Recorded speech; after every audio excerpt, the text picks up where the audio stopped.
Bien, buenas noches hermanos, ¿cómo están?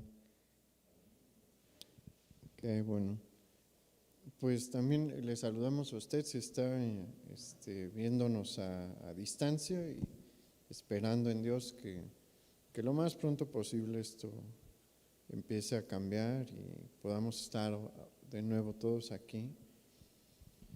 Pero aunque estemos así a distancia, el Señor está constantemente hablando a nuestros corazones y yo sí creo que Él quiere hacer algo en su iglesia y con su iglesia. Y miren, nuestro mensaje de hoy se titula Una iglesia que busca el consejo de Dios. A lo largo de esta serie hemos estado viendo cómo el Señor estableció la iglesia con varios propósitos, con muchos propósitos, entre ellos el adorarle, el tener comunión entre los creyentes, pero uno de los propósitos también es el recibir instrucción. Y si nosotros estudiamos la vida del pueblo de Dios, vamos a ver claramente que el Señor siempre se ha preocupado por su pueblo y jamás lo ha dejado sin instrucción. Nunca hemos estado en completa oscuridad. No ha habido un momento en la historia del hombre en el que el Señor haya dejado a su pueblo en absoluta oscuridad, porque mire, aunque Adán ciertamente cayó, él fue el responsable de transmitirle a su descendencia el conocimiento de Dios. Y bueno, sí es cierto que una buena parte, ¿no?, de sus hijos se desviaron por las sendas del mal, pero eso no implica que Adán no se haya esforzado por enseñarle el camino de su Creador, de Dios, a sus hijos. Lo que sucedió es lo que señala Eclesiastés capítulo 7, versículo 29. Ahí el Señor estableció una realidad que dice: he aquí, solamente esto he hallado, que Dios hizo al hombre recto, pero ellos buscaron muchas perversiones.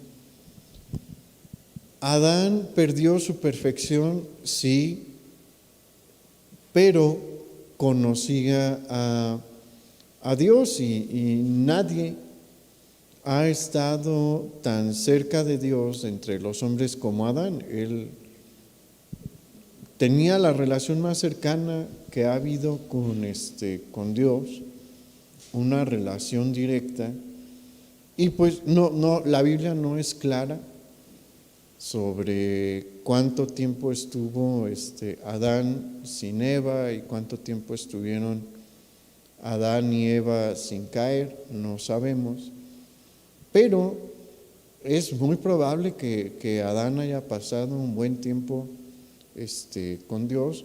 Entonces conocía quién era, conocía su carácter y se lo intentó transmitir a sus hijos. Y ¿sabe qué? Adán estuvo mucho tiempo entre su descendencia.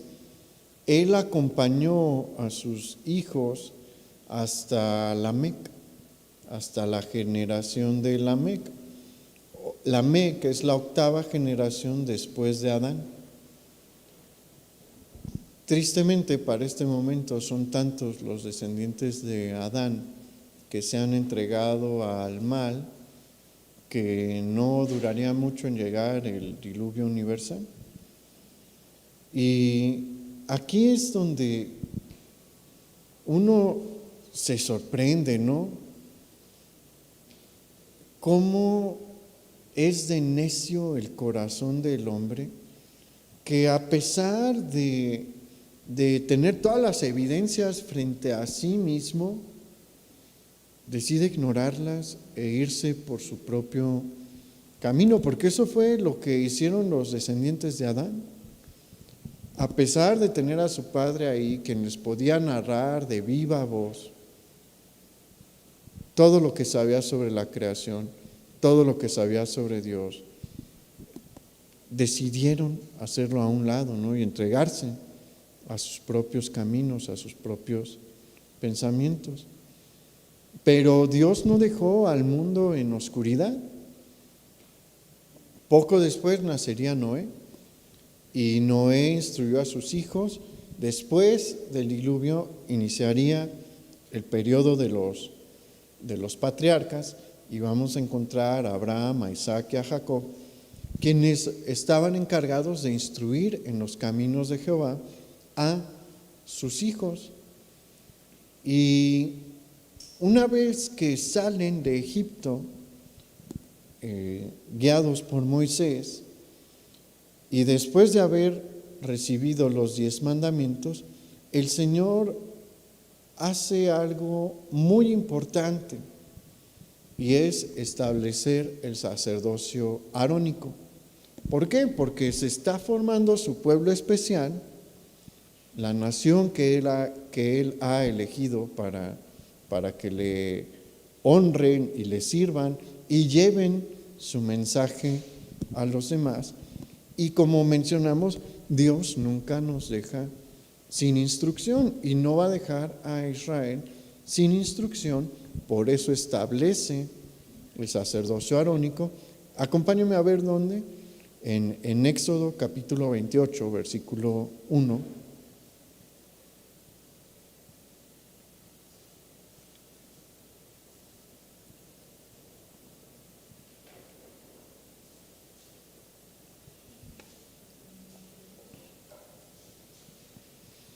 Éxodo 28:1 dice lo siguiente: harás llegar delante de ti a Aarón tu hermano y a sus hijos consigo de entre los hijos de Israel, para que sean mis sacerdotes, a Aarón y a Nadab, Abiú, Eleazar e Itamar, hijos de Aarón.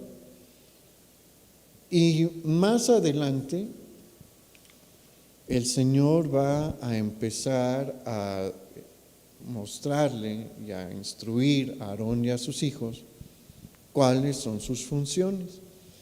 Ellos, como platicamos la semana pasada, tenían muchísimo que hacer, tenían muchas tareas que realizar. El trabajo del sacerdocio no era sencillo ni relajado. Ahí no había días de descanso. Y bueno, hay un libro particularmente en el que se tratan muchos asuntos del sacerdocio, y es donde vamos a leer un pasaje ahorita. Es el libro de Levítico.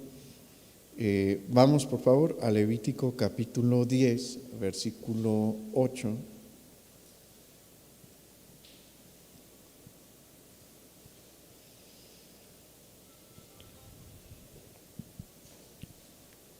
Levítico capítulo 10, versículo 8 dice: y Jehová habló a Aarón diciendo: tú y tus hijos contigo no beberéis vino ni sidra cuando entréis en el tabernáculo de reunión, para que no muráis. Estatuto perpetuo será para vuestras generaciones, para poder discernir entre lo santo y lo profano, y entre lo inmundo y lo limpio, y para enseñar a los hijos de Israel todos los estatutos que Jehová les ha dicho por medio de Moisés.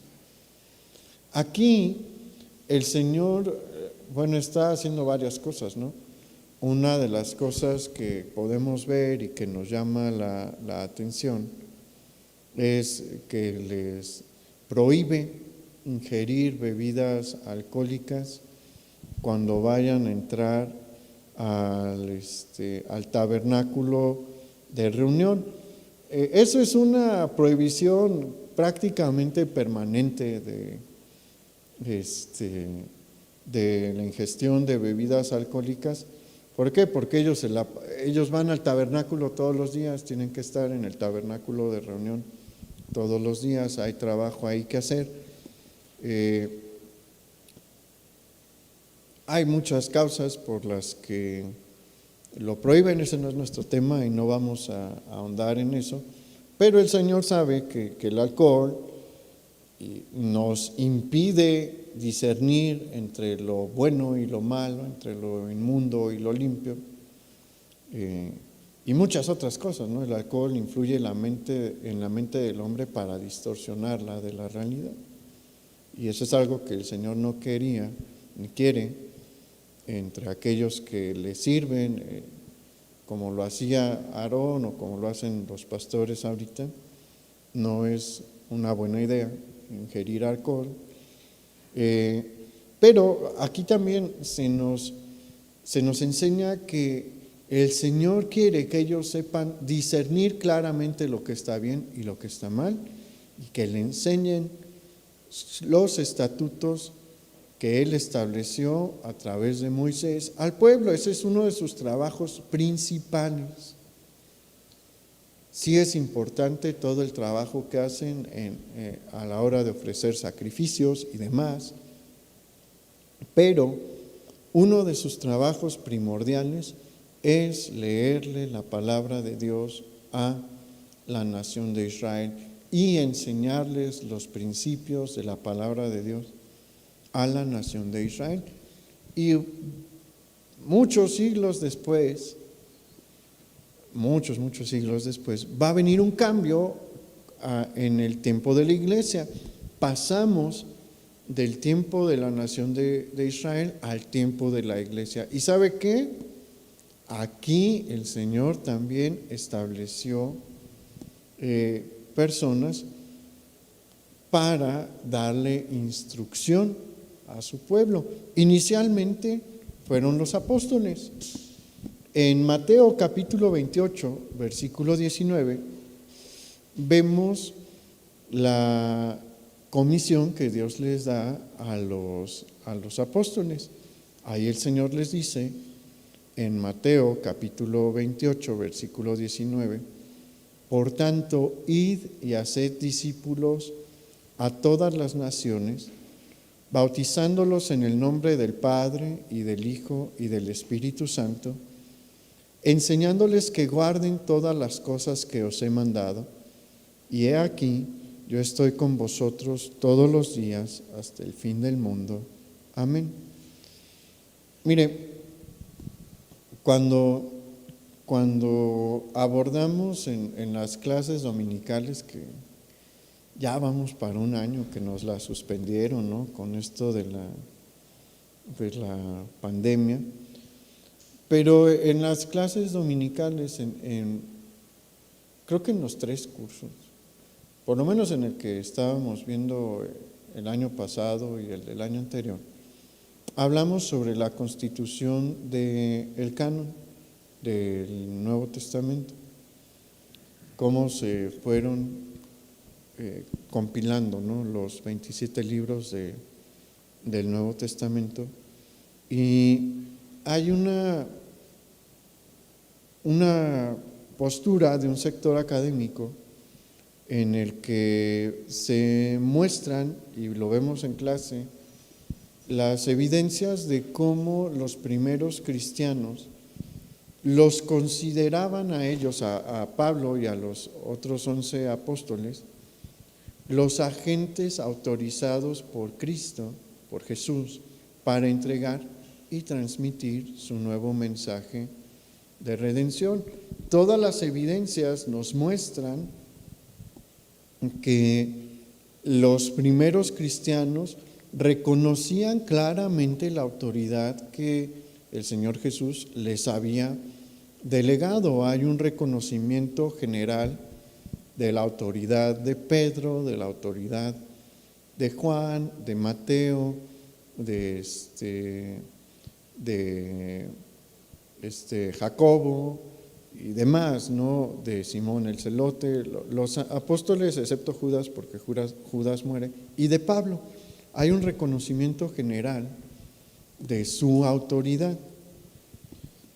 Y bueno, la cosa es que si usted ve ahí en el versículo 19, el Señor llama a los apóstoles a ir a las naciones a hacer discípulos.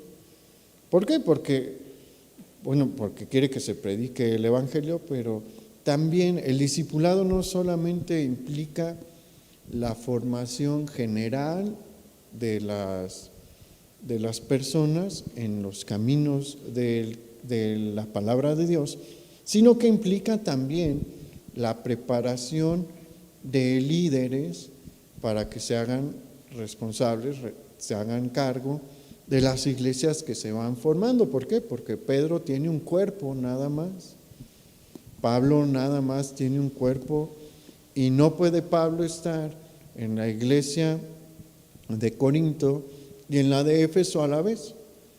Solo puede estar en una. Y el Señor quiere que empiecen a levantar discípulos, y efectivamente lo hacen. Y conforme va pasando el tiempo y la iglesia va creciendo, el Señor empieza a darle forma a su iglesia. También tenemos un curso de historia de la iglesia y eso también lo vemos. Pero el Señor, conforme va pasando el tiempo, empieza a moldear a la iglesia, le va dando forma, y se establecen los obispos y los diáconos. La palabra obispo es una palabra muy vieja y no refiere a la figura de la Iglesia Católica, ¿no? Esa es una figura que surgió, como la conocemos después. La palabra es vieja y se utilizaba para referirse a los pastores, ¿no? Al encargado de la iglesia.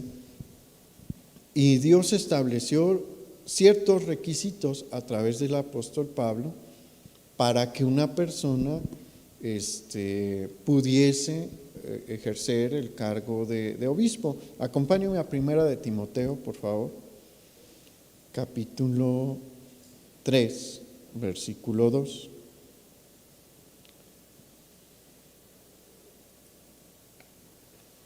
Y desde aquí vamos a empezar a ver la abismal diferencia que hay entre la figura del obispo de la Iglesia Católica Romana y la figura del obispo del Nuevo Testamento. De hecho, también es distinta a la figura del obispo de la Iglesia griega ortodoxa por los primeros requisitos, ¿no? Ahí en el versículo 2, Primera de Timoteo, capítulo 3, versículo 2, el apóstol Pablo escribe, inspirado por el Espíritu Santo: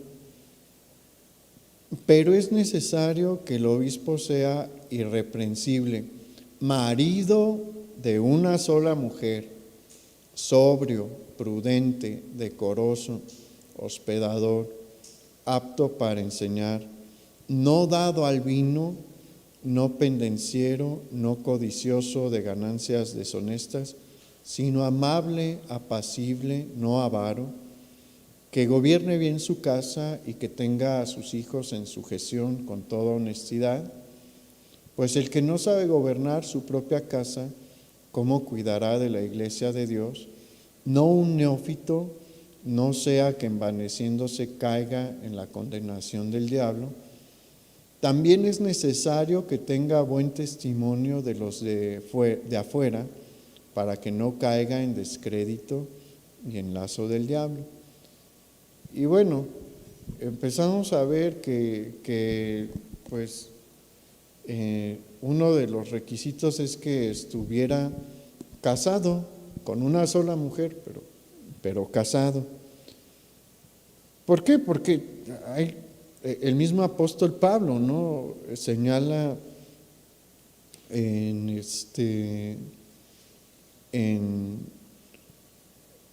no me acuerdo ahorita en qué epístola es, cuando habla sobre el que tiene el don de abstinencia, que a menos de que no se tenga ese don, que se case, porque no tiene ningún sentido estarse quemando. Y es una de las cosas más terribles que ha hecho el catolicismo romano, establecer ese punto del celibato, pues porque las personas que están ahí en la iglesia pues son hombres normales, en su mayoría biológicamente normales, y pues al establecerle eso, sus tentaciones se aumentan exponencialmente.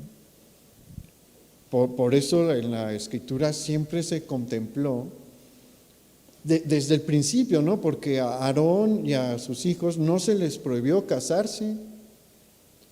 Aarón ya estaba casado, ¿no?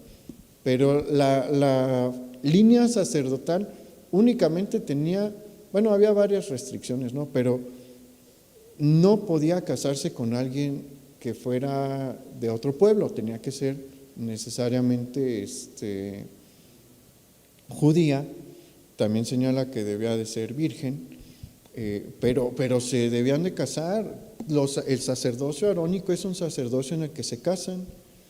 Y aquí todavía vemos más detalles, Se habla de sus hijos, señala, si debe de estar casado con una mujer y sus hijos, porque lo más natural es que en un matrimonio se den los hijos, deben de estar sujetos a él, debe de haber un buen testimonio por parte de su familia.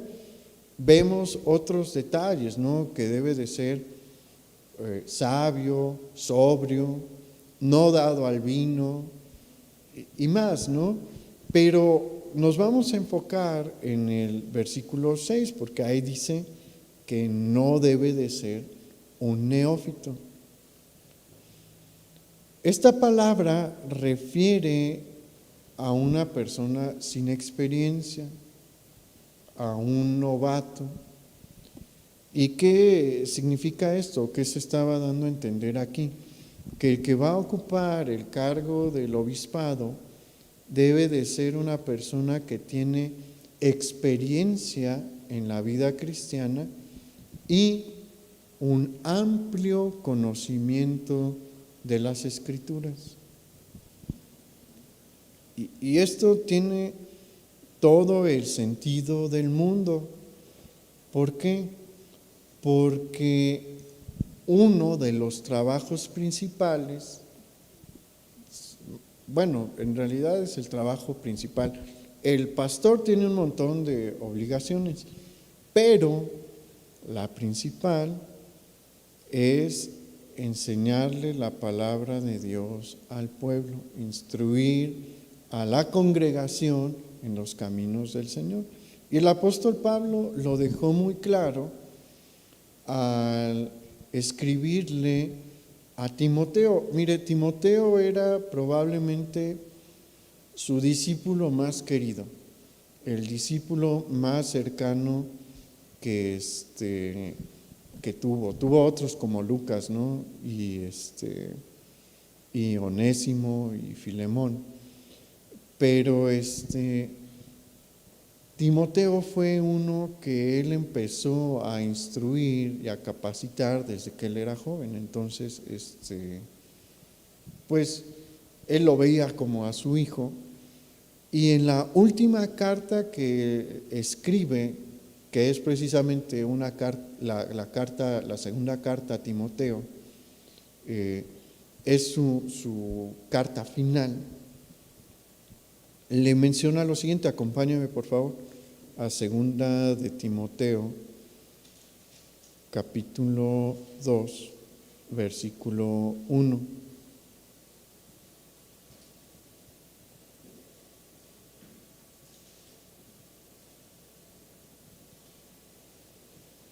Segunda de Timoteo 2, versículo 1 dice: Tú pues, hijo mío, esfuérzate en la gracia que es en Cristo Jesús.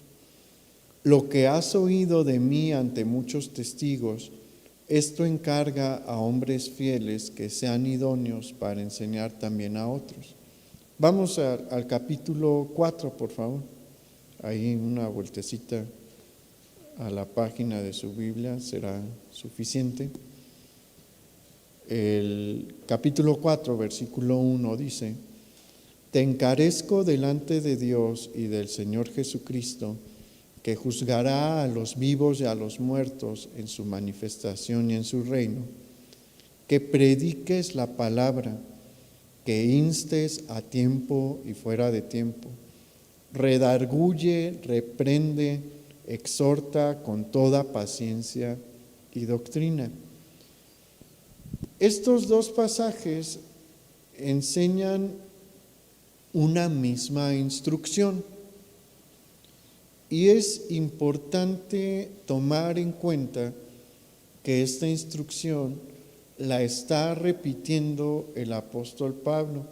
Mire, cuando Dios señala algo en un libro de la Biblia es importante. Si lo repite es porque es muy importante. Entonces, esta instrucción que se le está dando a Timoteo y a todo aquel que está al servicio de Dios es de suma importancia. ¿Qué le está diciendo Pablo? ¿Cuál es la instrucción? Enséñale a las personas de la congregación lo que aprendiste de mí. Y bueno, ¿qué aprendió de Pablo? En las cartas de Pablo encontramos la doctrina cristiana fundamental, básica y central. ¿Qué cree que le enseñaba a Timoteo Pablo? Eso, la doctrina básica y central del cristianismo. Y también vemos esta instrucción de predicar la palabra. En el versículo 2 de 2 de Timoteo 4, no hay rodeos, ¿no? Ahí ya directamente el apóstol Pablo le está diciendo a Timoteo que debe de predicar la palabra en todo tiempo, con paciencia y redarguyendo. Entonces, es evidente que el Señor estableció a los líderes de su iglesia para que prediquen las Escrituras y el Evangelio de Cristo, para que así los compartan con los miembros de la iglesia, poniendo así a su disposición el consejo de Dios. Porque ¿qué es lo que encontramos en la Escritura?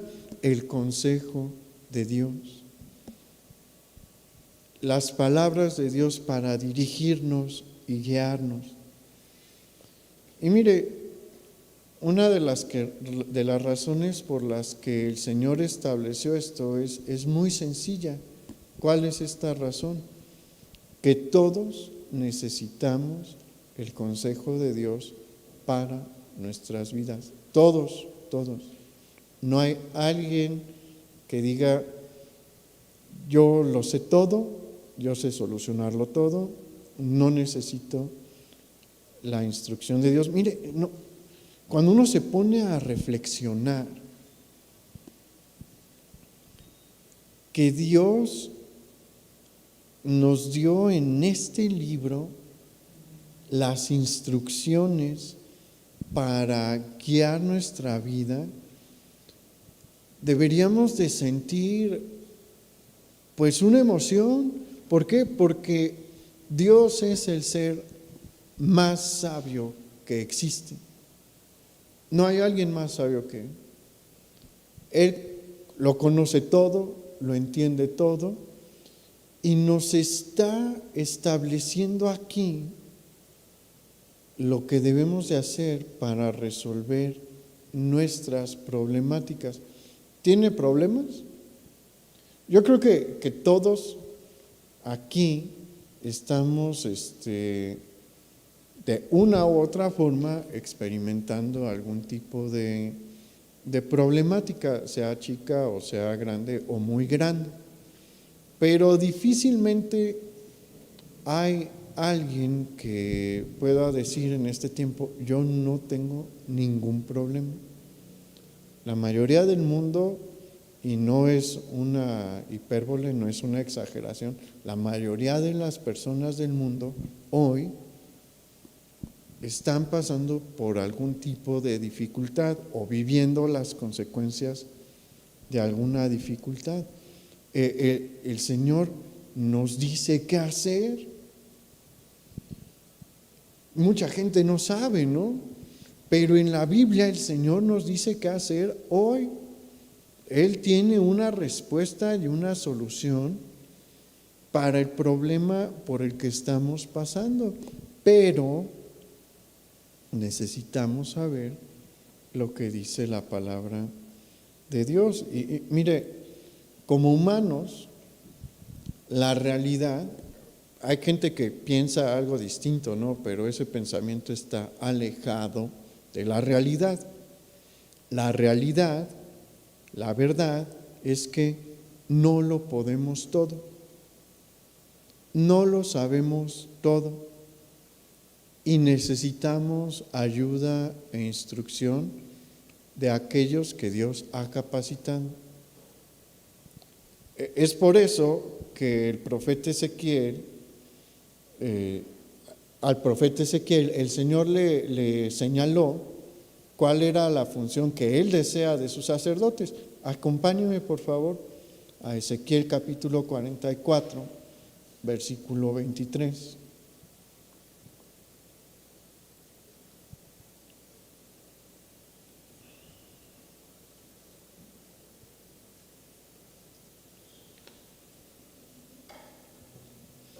Ezequiel 44, versículo 23, dice lo siguiente: y enseñarán a mi pueblo a hacer diferencia entre lo santo y lo profano, y les enseñarán a discernir entre lo limpio y lo no limpio. En los casos de pleito, ellos estarán para juzgar, conforme a mis juicios juzgarán, y mis leyes y mis secretos guardarán en todas mis fiestas solemnes, y santificarán mis días de reposo.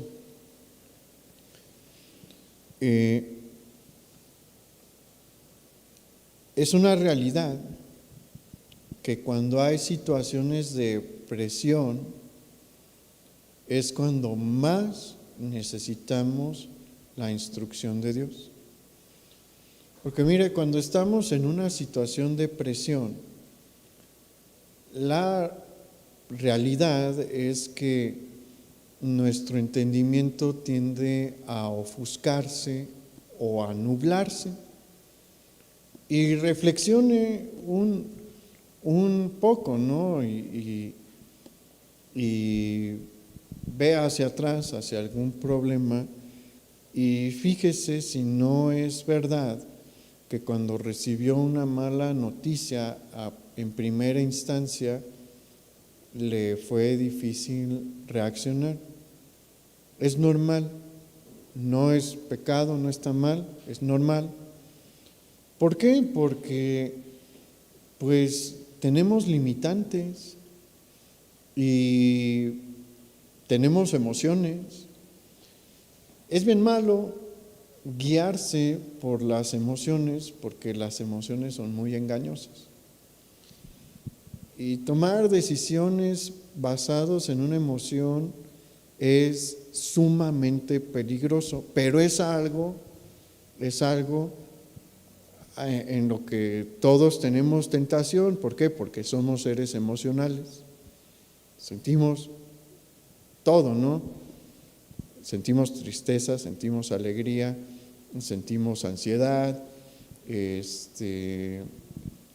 y demás, ¿no? Tenemos una gama emocional muy amplia y pues sí nos influyen, la verdad es que sí nos influyen, pero si tomamos decisiones basadas en nuestra emoción, muy probablemente vamos a cometer un error.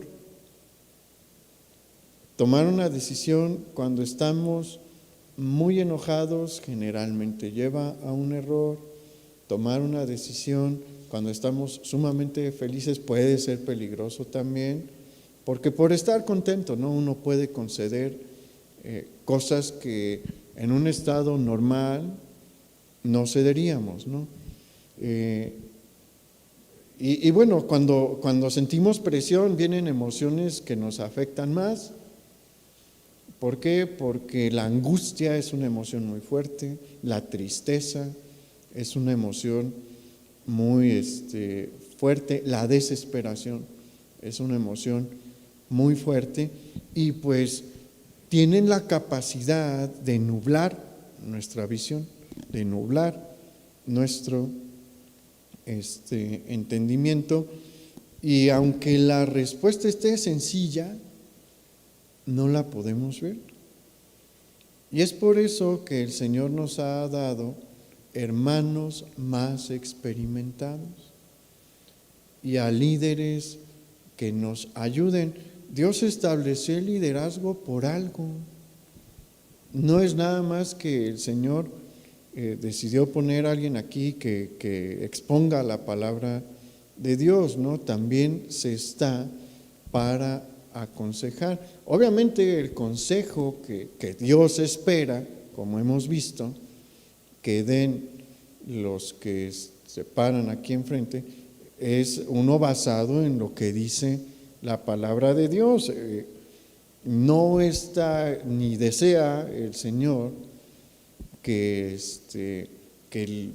los que establece como líderes le aconsejen basados en la psicología.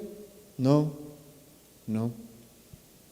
ni en la sociología, ni en alguna corriente humanística, no.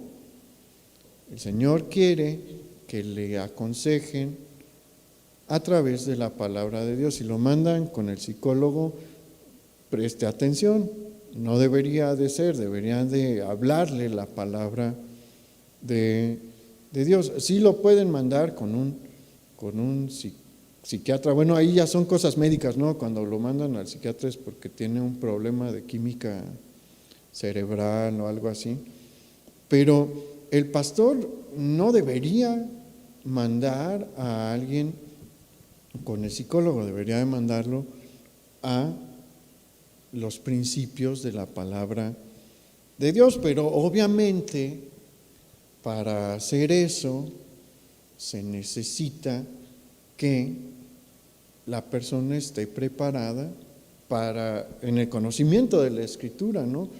Es importantísimo que se cumpla con ese requisito establecido por el apóstol Pablo, diciendo no un neófito, ¿no? Debe de ser alguien con experiencia en el conocimiento de la palabra de Dios y con experiencia en la vida cristiana. Obviamente Dios puede usar a alguien que lleva poco tiempo, ¿no? Pero la experiencia es necesaria. Por eso el Señor también estableció a los ancianos. ¿Por qué? Porque son personas que llevan mucho tiempo en la vida cristiana, han visto más, conocen más, no solo de la Escritura, ¿no? Sino de las situaciones que se dan dentro de la vida cotidiana de un cristiano. Entonces, por eso es importante tomar en cuenta esto. Y mire, en las situaciones de crisis es muy importante que no nos olvidemos del consejo de Dios. Busque el consejo de Dios. Los resultados son muy buenos. Y en la Biblia vemos un claro ejemplo de alguien que constantemente estaba buscando el consejo de Dios. Por buscar el consejo de Dios no significa, en el caso de esta persona, y muy probablemente en su caso también, que toda su vida va a ser de color de rosa. No, problemas le van a venir, pero va a saber cómo resolverlos. El Señor le va a mostrar, de verdad, el Señor le va a mostrar, pero hay que estar atento a la palabra que Él nos da. Mire, acompáñame a 1 Samuel. capítulo 23, versículo 9. Muy pocas personas en la Biblia son como David. David tiene serias fallas, sí, pero era alguien que siempre buscaba a Dios, que siempre buscaba el consejo de Dios para obrar.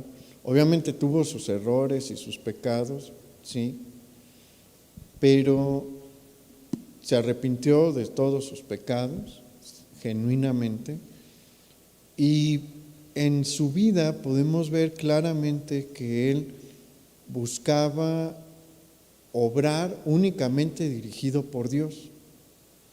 Él tomaba la mayoría de sus decisiones buscando lo que Dios tenía que decir. En este momento de su vida él está bajo una situación de crisis. ¿Por qué? Porque Saúl ya lo está persiguiendo, Saúl ya ha dispuesto en su corazón acabar con su vida y tiene que huir.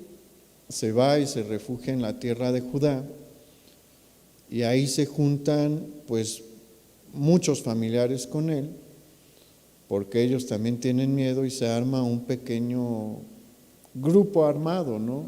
De más de 200 hombres inicialmente y después fueron 400. Y resulta que en una ciudad que se llama Keila llega una invasión de filisteos, ¿no? David sabe que probablemente tiene la cantidad de hombres necesaria para hacerle frente al grupo de filisteos que ha invadido Keila. Aparte sabe qué tipo de hombres tiene por ahí. Son hombres salvajes y desesperados. Esa es una mala combinación, ¿no? Para tenerlos como adversarios. Pero a pesar de que sabe eso, le pregunta al Señor. Y aquí en el versículo 9 vamos a ver cómo le hizo David. Bueno, antes de eso, consulta a Dios. Dios le dice, sí, ataca a Keila, yo voy a estar contigo. David va con sus hombres, vence a los filisteos. Los de la ciudad de Keila pues lo reciben bien, porque es el que los liberó, pero pues siempre hay un soplón, ¿no? Por ahí, y van y le dan aviso a Saúl. Y Saúl dice, pues es el momento porque está encerrado en una ciudad, si llego de sorpresa, fácilmente lo voy a poder matar. Pero alguien que es partidario de David se da cuenta y le avisan, ¿no? David tiene dos opciones delante de su persona.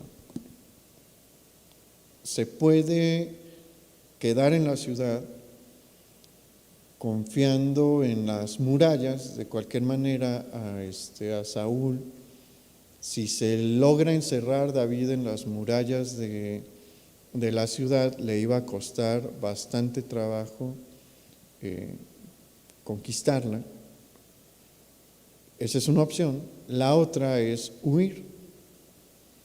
Obviamente el pensamiento y el razonamiento natural nos llevaría a pensar que pues los habitantes de Keila iban a estar agradecidos con David, ¿no? Él los libró de los filisteos, entonces uno pensaría, bueno, ellos me van a apoyar. Pero David no se confía de su razonamiento y vea lo que hace. Mas entendiendo David que Saúl ideaba el mal contra él, dijo a Abiatar, sacerdote, trae el efod. Y dijo David, Jehová Dios de Israel, Tu siervo tiene entendido que Saúl trata de venir contra Keila a destruir la ciudad por mi causa. ¿Me entregarán los vecinos de Keila en sus manos? Descenderá Saúl como ha oído tu siervo, y Jehová Dios de Israel, te ruego que lo declares a tu siervo. Y Jehová dijo, sí descenderá. Dijo luego David, ¿me entregarán los vecinos de Keila a mí y a mis hombres en manos de Saúl? Y Jehová dijo, ¿os entregarán? David entonces se levantó con sus hombres, que eran como 600, y salieron de Keila y anduvieron de un lugar a otro, y vino a Saúl la nueva que David se había escapado de Keila y desistió de salir. Como habíamos mencionado, si se contaba con el apoyo de la ciudad, David podía armar una resistencia y se podía enfrentar con Saúl. No contar con el apoyo de los habitantes de la ciudad era prácticamente un suicidio, porque fuera de las murallas estaba un enemigo y adentro a tus espaldas otro. Y David no se arriesga, y en una situación de peligro, porque está en riesgo su vida, no está en riesgo cualquier cosa, no está en riesgo una moneda ni nada, si está de por medio su vida y la de los hombres que lo acompañan. Y no confía en su propio razonamiento David para tomar una decisión. A la hora de tomar una decisión importante, ¿a quién consulta? A Dios. ¿Por qué? Porque David entiende, y mire, hay algo bien importante aquí que es de resaltar en el carácter de David. David es un joven, yo creo que tal vez es más chico que yo en este momento, más o menos de mi edad podría ser también. Es un joven, ¿no? Es un guerrero experimentado porque ya ha estado en muchas batallas y de ellas ha salido victorioso. Y está acompañado de estos, aquí menciona que son 600 hombres salvajes, desesperados y también buenos para pelear. Todo indicaría a que se comportase como un joven común, ¿no? Un joven comúnmente dice, pues yo puedo y me voy a aventar y voy a tomar el riesgo y confío en mí mismo, confío en mis capacidades, sé que yo puedo. Eso les enseñan en muchas carreras, ¿no? Y los motivadores, ¿no? Tú puedes hacer todo lo que quieras, visualiza, eso es una cosa que ya lleva mucho tiempo de moda, ¿no? Visualízalo, si lo puedes ver, lo puedes lograr. Eso le venden fácilmente a los jóvenes. Pero la palabra de Dios nos muestra otro ejemplo, ¿no? A David no le pasó por la mente esta idea de visualiza, ¿no? Visualiza cómo puedes vencer a Saúl. No. ¿Cuál fue su reacción? No fue una declaración positiva, no. Fue ve y busca a Dios, vamos a buscar a Dios, vamos a ver qué es lo que Dios tiene que decir. Vamos con el más sabio de los sabios a ver qué es lo que nos aconseja, a ver qué es en lo que nos instruye. Y si fuéramos así, cambiaría muchísimo nuestra vida. La mayoría de los grandes errores que cometemos en la vida, la mayoría de las malas decisiones que tomamos en la vida, tienen su origen en no haber consultado a Dios. En haber dicho, sí puedo, yo pienso que sí, yo creo que sí, y no consultar a Dios.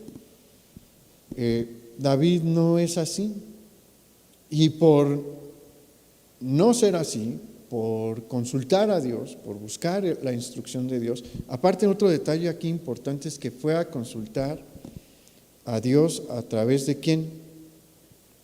De Abiatar, el sacerdote, a través de uno de los sacerdotes.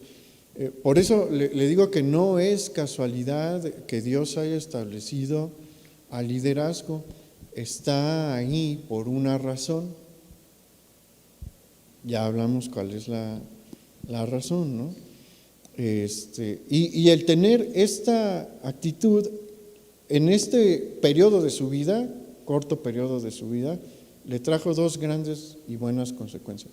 Una victoria militar, porque probablemente tuvieron que huir de Keila, pero una parte del botín de guerra pues sí les tocó a ellos, ¿no?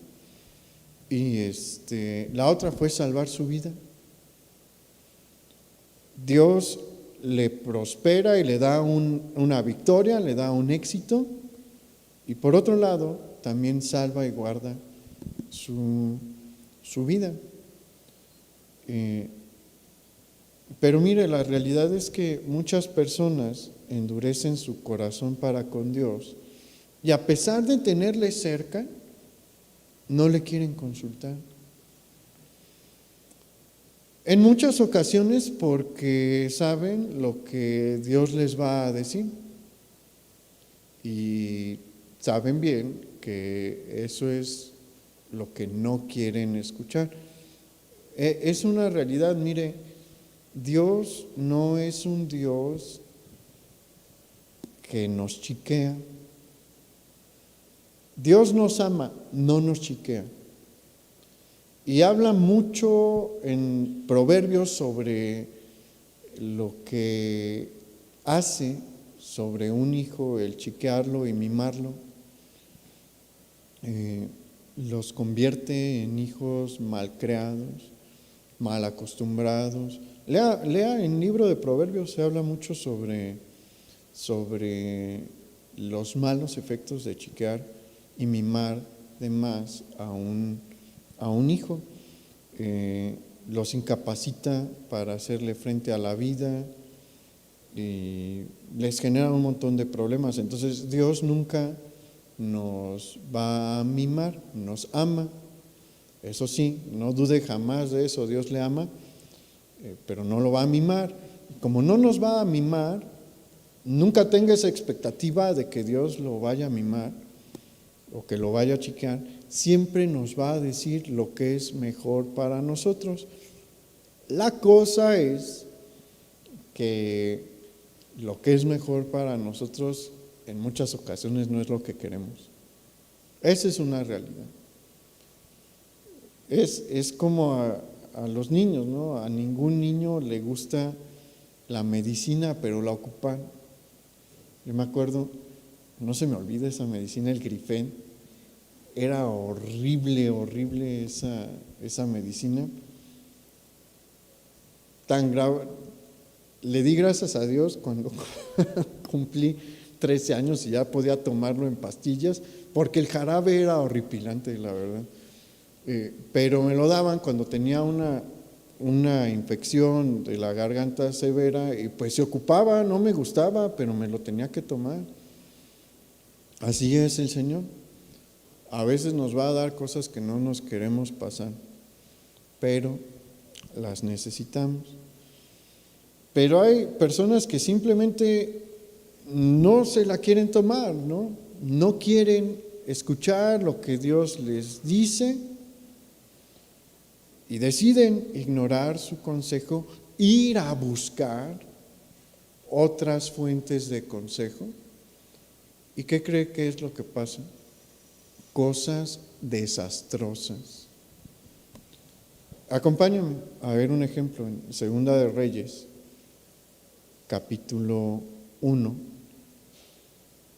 versículo 1.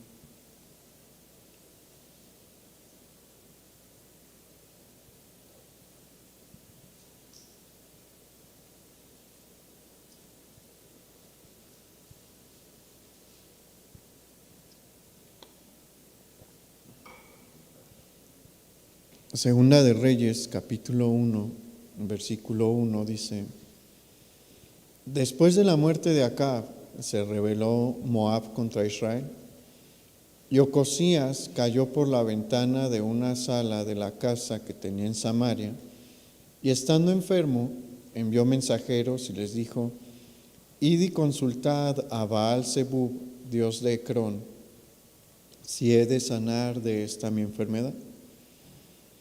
Entonces el ángel de Jehová habló a Elías Tisbita, diciendo: Levántate y sube a encontrarte con los mensajeros del rey de Samaria y diles: ¿No hay Dios en Israel que vais a consultar a Baal-Zebub, dios de Ecrón?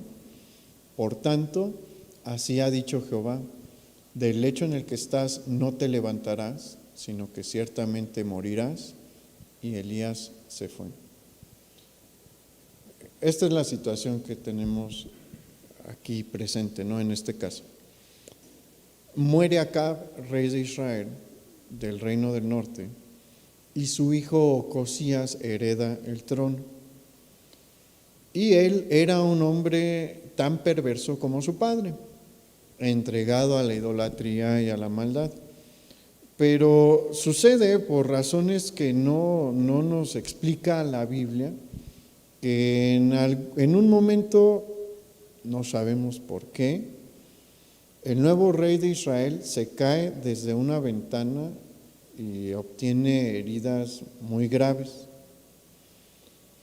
Y aunque Ocosías era un hombre malvado, sí lo era, nadie debe de tenerlo en duda, Ocosías era un hombre malvado, no era un hombre ignorante de la vida de su nación.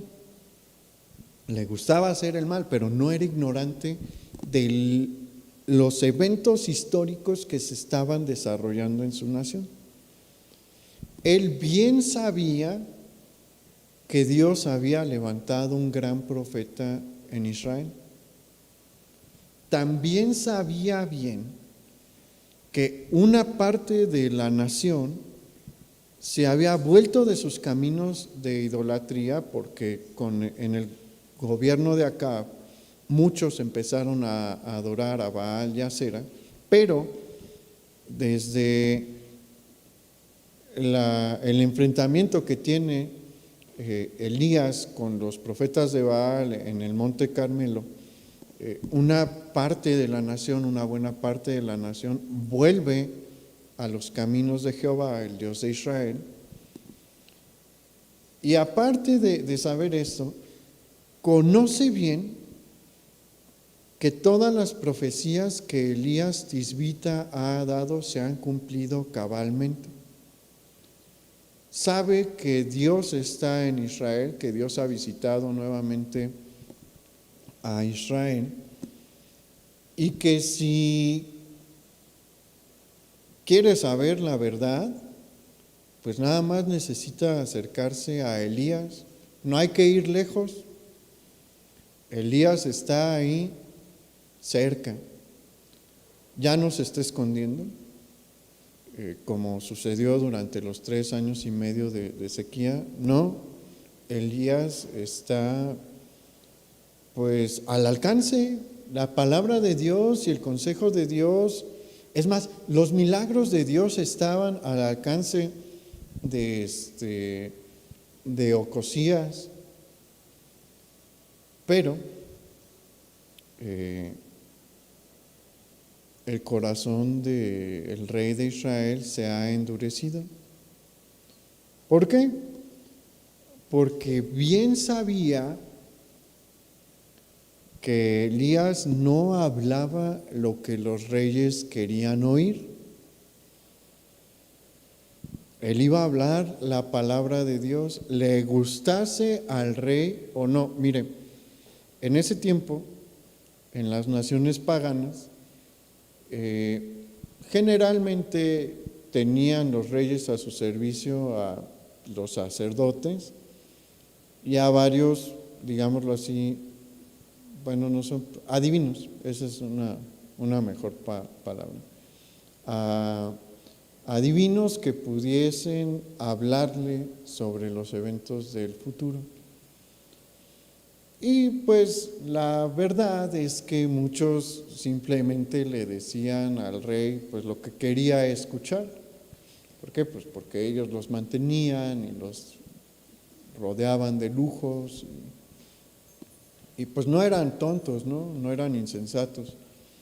Y sabían que decirle algo contrario al rey pues les podía costar la vida. Pero Josías sabe que Elías no es así.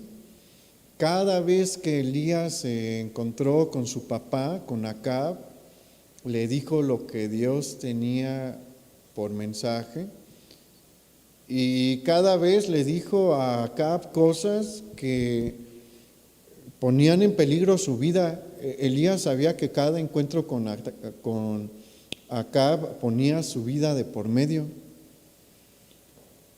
Y pues, como no quiere oír eso, ¿qué es lo que hace? Va a buscar a un ídolo y manda a una comitiva a la ciudad de Ecrón, una ciudad extranjera, para consultar a Baal Zebub. Baal Zebub es una variación de Baal. Mire, el fenómeno religioso se parece muchísimo desde la antigüedad hasta el momento, ¿no? Baal era pues el dios de la tormenta y del sol,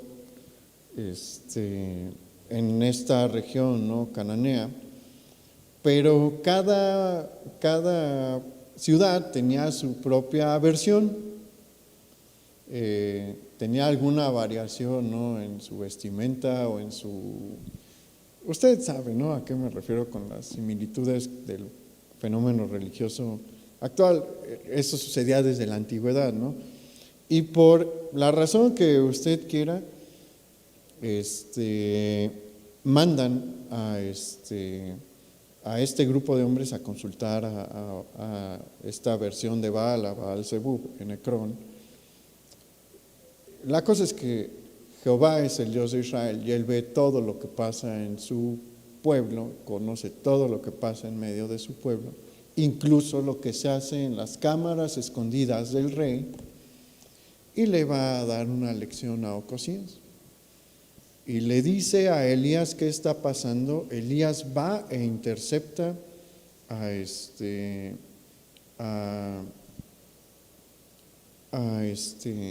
la comitiva enviada por Acab, y les dice a dónde van y con qué propósito están haciendo su viaje. Y ni siquiera les da la oportunidad de contestarle. Abre con una interrogante, le dice: ¿no hay Dios en Israel para que vayan y consulten a un ídolo extranjero? ¿Y qué les dice? Por no consultarme a mí e ir a consultar a otro ídolo, regresen y díganle al rey que no se va a levantar de la cama, que va a morir allí. ¿Y qué sucedió? Lo que siempre sucede con las profecías de Elías, versículo 17, ahí en Segunda de Reyes, capítulo 1, que dice: y murió conforme a la palabra de Jehová que había hablado Elías. Reinó en su lugar Joram en el segundo año de Joram, hijo de Josafat, rey de Judá, porque Ocosías no tenía hijo. Fíjese la enorme diferencia que hay entre el escuchar el consejo de Dios y el rechazarlo e ir a buscar otras fuentes de consejo. Dios hubiera podido sanar a Ocosías. Con Elías había realizado ya un milagro impresionante que no se había presentado en toda la historia del Antiguo Testamento, porque se acuerda que Elías resucitó al hijo de la viuda. Sí, Antes de Elías no tenemos una resurrección. Después de Elías solo vamos a encontrar, encontramos dos con Eliseo, pero es un milagro que no se había escuchado en Israel ni en el Antiguo Testamento, en la historia del Antiguo Testamento. ¿Habría tenido Dios algún problema para usar a Elías y darle la sanidad a Ocosías? No, ninguno. Si Ocosías se hubiera humillado y hubiera buscado a Dios, estaba abierta esa posibilidad, pero no.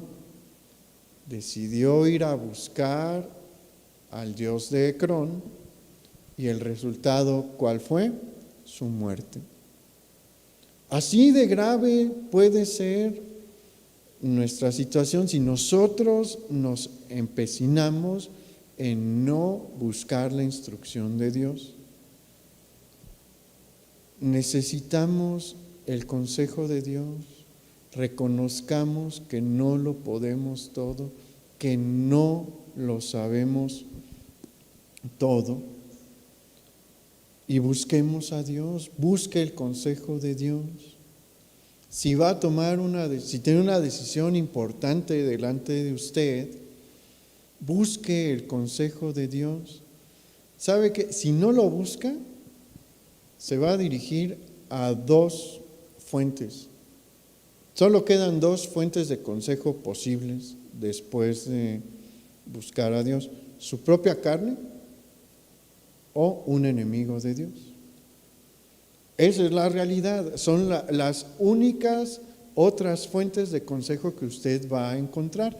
Va a encontrar a sus propios pensamientos y sus propios deseos, o a alguien que está en enemistad con Dios, o a un enemigo como lo era Baal-Zebub, ¿no? Ciertamente hay personas que no son creyentes que tienen sabiduría, sí, la verdad sí, hay personas que son sabias de entre los no creyentes, pero su sabiduría también es limitada. Nunca se va a comparar su sabiduría a la sabiduría de Dios. Y mire, vivimos en un tiempo en el que buscar el consejo de Dios es increíblemente sencillo y accesible, fácil. Como Ocosías, ¿no? Ocosías no se tenía que mover mucho para pedirle ayuda y consejo a Elías, pero no lo hizo. Igual, ¿usted cree que es nada más porque sí, que aquí cada miércoles y cada domingo Marco da el número de la iglesia para que usted llame? No, se le está abriendo la puerta para que consulte con el grupo de liderazgo la voluntad de Dios. Sí, bueno, el compromiso es ayudarle en lo que podamos a encontrar la guía de Dios. Obviamente lea usted también la Biblia. No hay nada mejor que leer la Biblia, pero como mencionamos, hay momentos en la vida en la que nuestro entendimiento no va a dar.